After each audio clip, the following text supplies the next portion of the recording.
హరీష్ వెళ్ళిపోయాడు, నేను ఒక్కనే ఉన్నా. ఆమె కొంచెం నాకు అది చెప్పడానికి వస్తలేదు సార్. నాకు చాలా బాధ అవుతుంది సార్. సడన్ గా ఇద్దరం, ఆమె నేను ఇద్దరం కమిట్ అయిపోయినాం సార్. నాకు వన్ ముఖం చూడబోతే సార్ ఇప్పటికి. ఎలా జరుగుతుంది నాన్న తప్పు? ఆ అమ్మాయి పెళ్ళయింది, నీ ప్రాణ స్నేహితుడు భార్య, ఎంతో కొంత గౌరవం అనేది ఉంటుంది, ఒక అభిమానం అనేది ఉంటుంది, ఒక ప్రేమ అనేది ఉంటుంది నీ స్నేహితుడి మీద. అంత ఈజీగా ఎలా కమిట్ అయిపోయారు?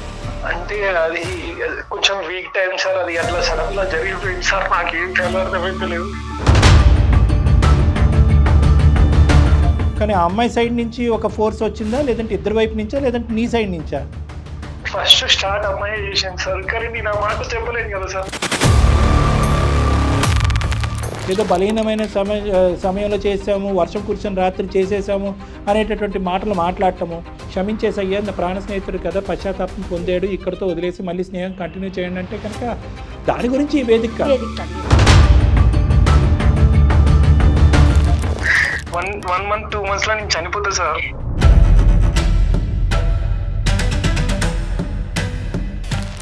నా రోజు నా ముందల్లా తిరుగుతుంటే ఆ టెన్షన్ కి సగం చచ్చిపోయాక ఎక్కువ బాధ అవుతుంది సార్ నాకు. తెలిసిన ప్రపంచం కంటే తెలియని ప్రపంచం చాలా డేంజర్ నాన్న.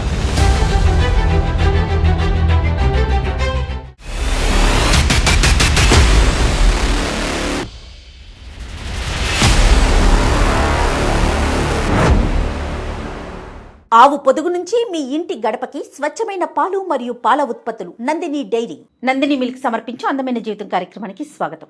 నమస్తే కళ్యాణ్ గారు. నమస్తే జయ గారు. కళ్యాణ్ గారు, సాధారణంగా అంటూ ఉంటారు మనకి పెద్దలు, పశ్చాత్తాపానికి మించిన ప్రాయశ్చిత్తం లేదని. కానీ అది ఎలా అయిపోయిందంటే తప్పు చేయటం, సారీ అనే ఒక పదం చెప్పటం చాలా ఈజీ అయిపోయిందండి. కొన్ని సందర్భాల్లో అసలు ఈ పదాన్ని ఎవడు కనిపెట్టాడు అనేంత కోపం కూడా వచ్చేస్తుంది. అలాంటి ఇష్యూ ఒకటి మన దాకా వచ్చిందండి. రవి అనే ఒక పర్సన్ మనకు మెయిల్ చేశాడు. అది చదివినప్పుడు నాకు ఏమీ అంటే మైండ్కి తోచలేదు. సరే మీ ముందే పెడతాను నేను. రవి అండి, నేను కాల్ చేస్తాను కళ్యాణ్ గారు. హత్య చేసి డెడ్ బాడీకి సారీ చెప్తే బతుకు అట్లా ఎగ్జాక్ట్లీ అండి, మంచి ఎగ్జాంపుల్ చెప్పారు.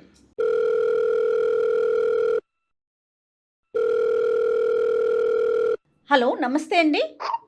హలో, నమస్తే అండి, రవి గారా మాట్లాడేది?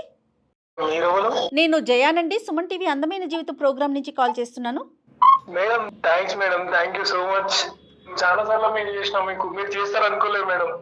అందుకనేనండి మీ మెయిల్ చూసే డాక్టర్ గారి అపాయింట్మెంట్ తీసుకొని మరీ కాల్ చేశాను. నాతో పాటు డాక్టర్ కళ్యాణ్ చక్రవర్తి గారు కూడా ఉన్నారు.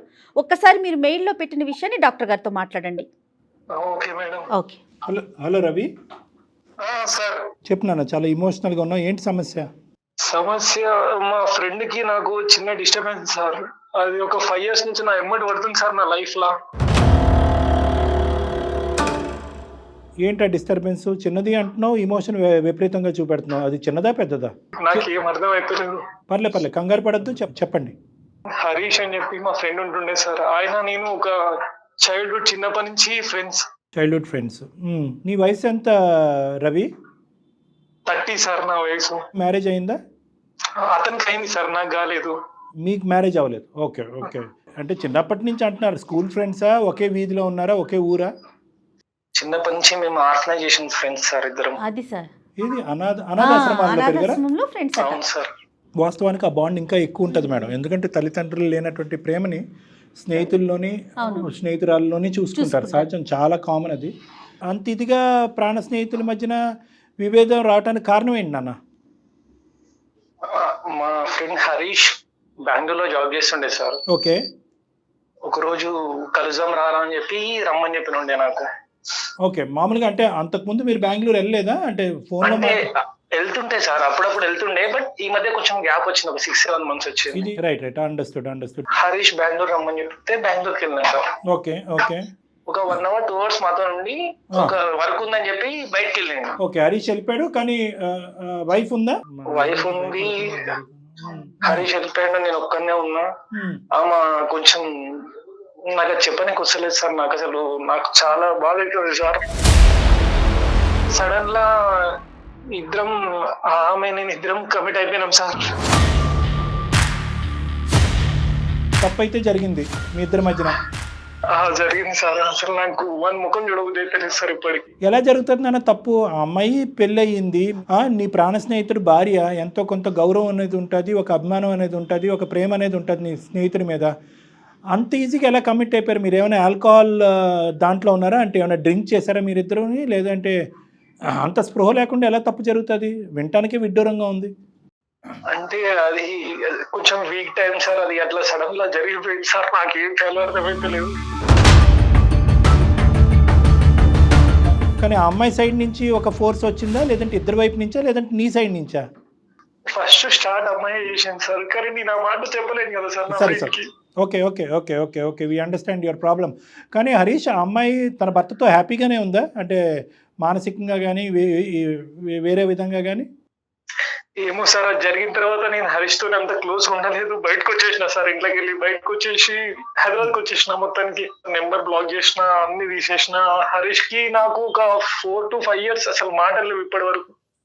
కాదు నాన్న, హరీష్తో అంత ఇదిగా బ్లాక్ చేసినప్పుడు హరీష్ నేను అప్రోచ్ అవడానికి, అంటే చిన్ననాటి స్నేహితులు, ఆల్మోస్ట్ ఒక 25 సంవత్సరాలు అనుకోవచ్చు మీ యొక్క ప్రయాణము.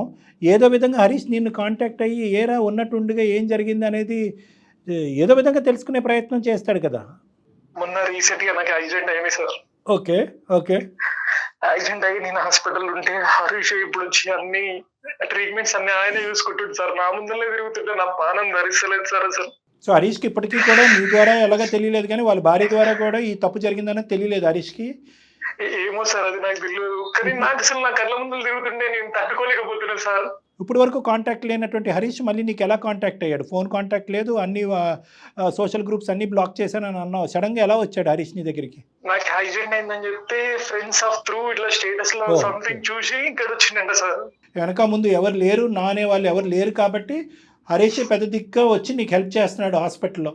అవును సార్, ఆడే హెల్ప్ చేస్తుండు. వచ్చి మొత్తం నా దగ్గర ఉండి నాకు డ్రెస్సింగ్ చేపిస్తుంది సార్. నాకేం అర్థమైతే సార్. మన ముఖం చూసే కళ్ళ నిండా నీళ్ళు వస్తున్నాయి. నాకేం తెలుసలేదు సార్ అసలు. కరెక్టేనా? నాకు అర్థమైంది. ఇప్పటికీ హాస్పిటల్లో ఉన్నావా, డిశ్చార్జ్ అయ్యావా? హాస్పిటల్లోనే ఉన్నా సార్ ఇంకా నేను. అంటే ఏంటి నాన్న మాకు కాల్ చేయడానికి కారణం ఏంటి?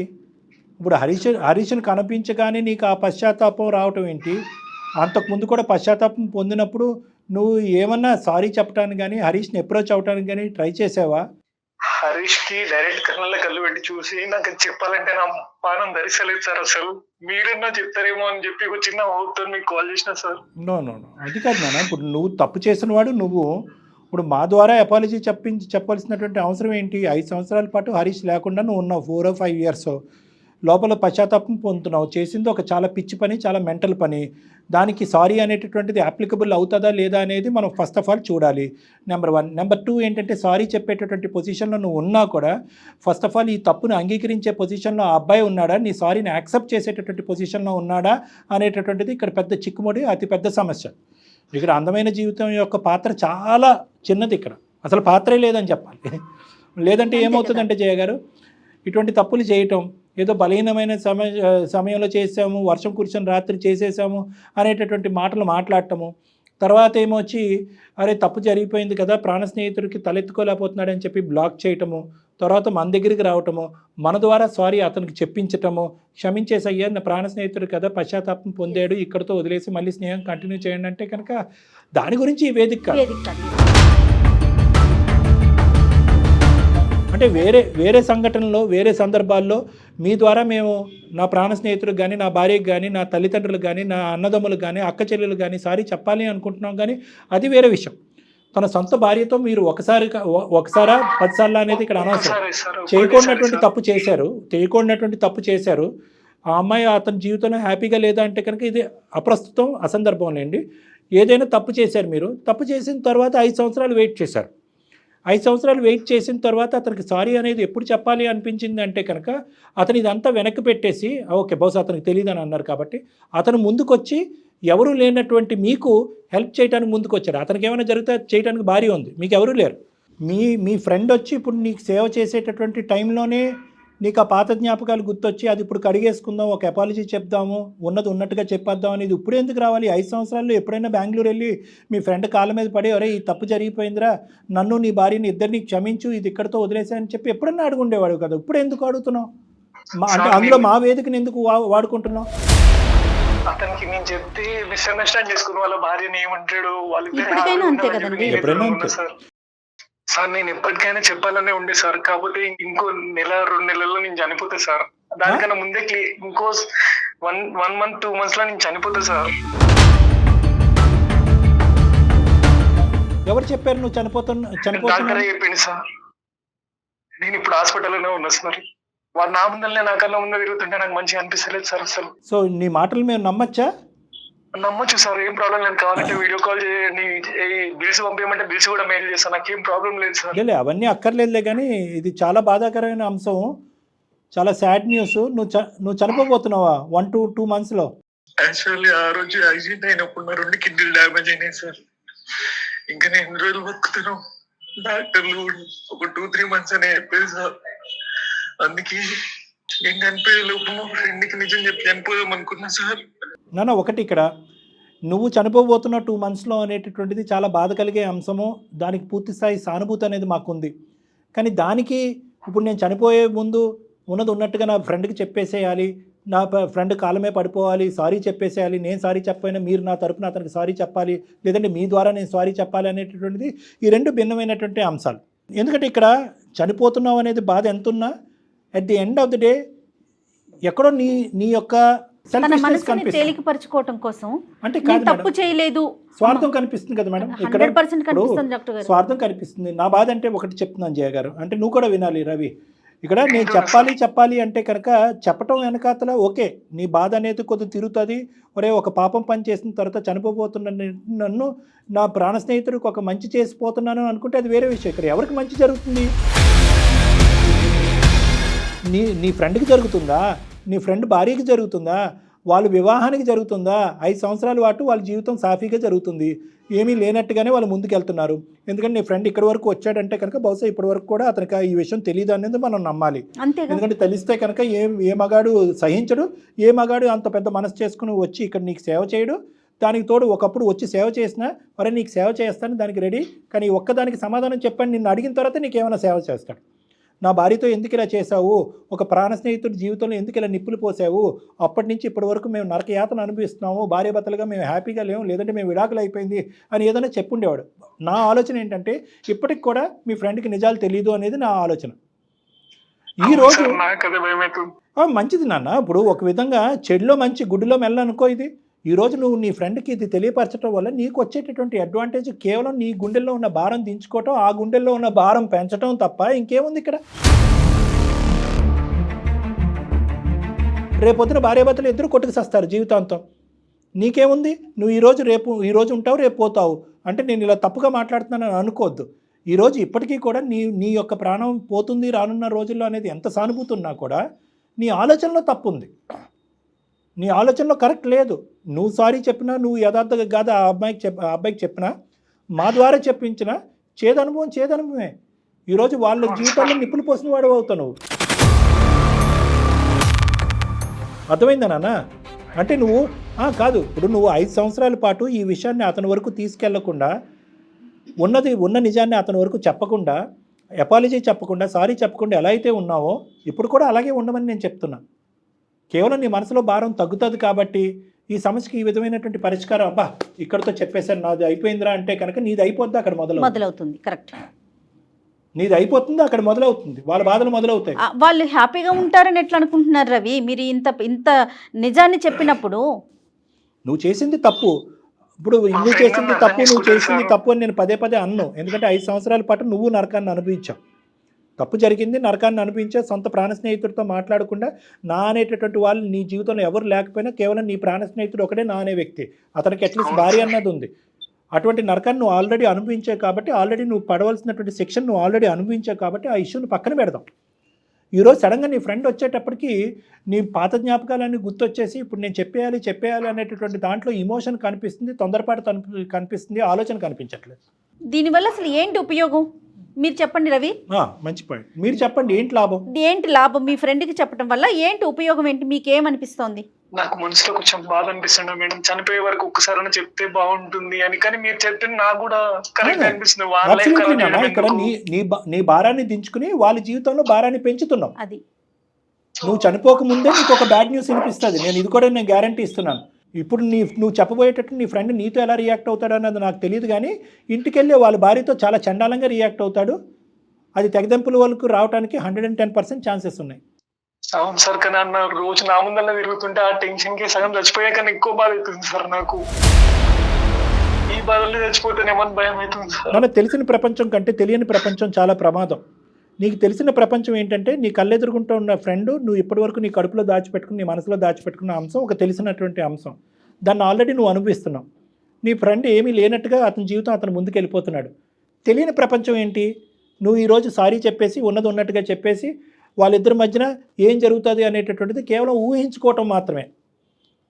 ఆ యాంగిల్లో నువ్వు అసలు ఆలోచించలేదు. కేవలం నా భారాన్ని దించుకోవటం, నా ఫ్రెండ్కి చెప్పడం ఒకటే ఆలోచించుకున్నావు. కానీ ఆ తర్వాత జరిగేటటువంటి పరిణామాలు, వాళ్ళిద్దరు సుఖంగా ఉంటారా, సంతోషంగా ఉంటారా, ఆ అమ్మాయిని మంచిగా వదులుతాడా, కొట్టుతాడా, తిడతాడా, విడాకులు ఇస్తాడా, ఇవేం నువ్వు ఆలోచించలేదు. సార్ నా మనసులో బాధ అవ్వాలంటే నేను ఏం చేయాలో నాకు అర్థమే తెలియదు సార్. ఏదైనా ఒకటి చెప్పండి సార్ మీరే. ఇప్పుడు ఇటువంటి వాటికి ఈజీ సొల్యూషన్స్ అంటూ ఏమీ ఉండవు రవి. నువ్వు ఆల్రెడీ 5 సంవత్సరాల పాటు ఈ బాధను దిగమింగుకున్నావు. నువ్వు పశ్చాత్తాపం పొందావు, రియలైజ్ అయ్యావు. తప్పు చేసినటువంటి నెక్స్ట్ మినిటే నువ్వు రియలైజ్ అయ్యావు. నీ ఫ్రెండ్కి నీ మొహం చూపెట్టలేదు, తప్పును కంటిన్యూ చేయలేదు. ఆ అమ్మాయి నీ కాంటాక్ట్లో లేదు, నువ్వు ఆ అమ్మాయి కాంటాక్ట్లో లేవు. అక్కడితో ఇద్దరు రియలైజ్ అయ్యారు, ఫుల్ స్టాప్ పెట్టారు. అర్థమైందా? అని చెప్పి మేము ఆ తప్పుని సమర్థిస్తున్నట్టు కాదు. తప్పు చేసిన తర్వాత మీరు పశ్చాత్తాపం పొందారు, రియలైజ్ అయ్యారు. నీకు పంచప్రాణాలైనటువంటి నీ స్నేహితుడి దగ్గర నుంచి నువ్వు 5 సంవత్సరాల పాటు దూరంగా ఉండి శిక్షణ అనుభవించావు. ఆ అబ్బాయి కూడా అనుభవించాడు. అది చాలు. అక్కడితో ఏమైంది అంటే కనుక నీకు రావాల్సినటువంటి పనిష్మెంట్ నీకు వచ్చింది. దీన్ని ఇక్కడితో వదిలేసాయి. ఇప్పుడు ఏంటంటే నువ్వు చనిపోయే ముందే లోపే నువ్వు 4 రోజులు బతుకుతావో, 2 నెలలు బతుకుతావో, 6 నెలలు బతుకుతావో ఎవరికి తెలియదు. కానీ నువ్వు చనిపోయే ముందే నీకు ఇంకో బ్యాడ్ న్యూస్ వింటే కనుక అప్పుడు ఎందుకురా దేవుడా నేను అనవసరంగా చెప్పానని నువ్వు బాధపడతావు. అరే నువ్వు చెప్పినటువంటి నిజం వల్ల నా జీవితం సర్వనాశనం అయిందిరా, సుఖంగా సంతోషంగా చిలక గోరింకల్లాగా బతుకుతున్నటువంటి భార్యాభర్తలు మేము ఈరోజు విడిపోయే స్థాయికి వచ్చాము, ఇంత పాపాన్ని ఎలా మూట కట్టుకుంటున్నావురా అని చెప్పి చనిపోయే ముందు నీకు ఇంకొక హాట్ న్యూస్, బ్రేకింగ్ న్యూస్ నీకు చెప్తే కనుక అప్పుడు ఎవరికి చెప్పుకుంటావు? ఎస్. సో అందు గురించి ఇందాక నేను ఒక లైన్ చెప్పాను, తెలిసిన ప్రపంచం కంటే తెలియని ప్రపంచం చాలా డేంజర్ నాన్న. అవతల వడ్డు ఎంత నరకం ఉంటుంది, అవతల వడ్డు ఎంత పెద్ద సమస్య ఉంటుంది. ఇక్కడ సారీ చెప్పేసి నిజంగా సమస్యకు పరిష్కారం చెప్తున్నానా లేదంటే కొత్త సమస్య కొని తెచ్చుకుంటున్నానా అనేది కూడా ఆలోచించుకోవాల్సినటువంటి అవసరం ఉంది. అర్థమైంది నాన్న? ఎస్. సో కాబట్టి మీ స్నేహాన్ని ఇలా నిలబెట్టుకో. నీ పశ్చాత్తాపం, నీ పడినటువంటి శిక్షను నువ్వు ఆల్రెడీ అనుభవించావు. ఏమీ చెప్పడానికి ప్రయత్నం చేయొద్దు. ఇలా చెప్పడం కరెక్టో రాంగో అనేది నాకు అర్థం కాదు, కానీ నా మనసులో ఉండేటటువంటి భావాన్ని చిన్న సమస్యతో పోయేది, గోటుతో పోయేది, గొడ్డల వరకు తీసుకొచ్చుకోవద్దు అనేది నా ఆలోచన. ఇప్పుడు టెక్స్ట్ బుక్ ప్రకారము, గ్రంథాల ప్రకారము, లిటరేచర్ ప్రకారం మనం ముందుకెళ్తే కనుక చేసినటువంటి తప్పుకి పరిష్కారం కావాలి అంటే కనుక దానికి అపాలజీ ఒక్కటే దారి అనేటటువంటిది యూజువల్గా ఉంటుంది. కానీ ఇటువంటి సందర్భాల్లో, ఇటువంటి సమయాల్లో బహుశా ఆ అపాలజీ, ఆ సారీ చెప్పటమే ఒక బూతుబాట కింద మారిపోతుంది అనేది నా భావన. కొన్ని సందర్భాల్లో అపాలజీ అనేటటువంటిది ఎప్పుడూ కూడా కండిషనల్. ఎందుకంటే నువ్వు చెప్పేటటువంటి సారీ ఇంకో సమస్యకి దారి తీయచ్చు, ఇంకో నాశనానికి దారి తీయచ్చు, ఇంకో వినాశనానికి దారి తీయచ్చు, ఇంకో జీవితాలను నాశనం చేయొచ్చు. కాబట్టి నీ సారీ అనేటటువంటిది కేవలం నీ గుండెల్లో భారాన్ని తగ్గించడం గురించే ఉపయోగపడుతుంది, కానీ ఇంకో జీవితాన్ని నిలబెడతాదా లేదా అనేది ఒక చాలా క్వశ్చన్ మార్క్. కాబట్టి ఇక్కడ సారీ ఉన్నది ఉన్నట్టుగా అతనికి చెప్పాలి అనేటటువంటి అంశాలు నువ్వు విరమించుకుంటే మంచిది అనేటటువంటిది నా క్లినికల్ ఒపీనియన్. ఓకే రవి, ధైర్యంగా ఉండు రవి. నాకు తెలుసు నీకు రానున్న రోజుల్లో ఒక భయంకరమైనటువంటి ఇది ఉంది, అంటే నువ్వు బ్రతకలేవు అనేటటువంటి అంశాన్ని డాక్టర్స్ చెప్తున్నారు.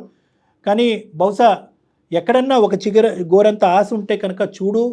అంటే ఇంకా ఏమైనా క్లినికల్ ఒపీనియన్స్, డాక్టర్స్ ఒపీనియన్స్, ఇంకా హెల్త్ పరమైనటువంటి ఇది ఏమన్నా ఇంకా కన్సల్టేషన్స్ తీసుకుని నీ జీవితాన్ని, నీ ప్రాణాలను నిలబెట్టుకునేటటువంటి ప్రయత్నం చేయి.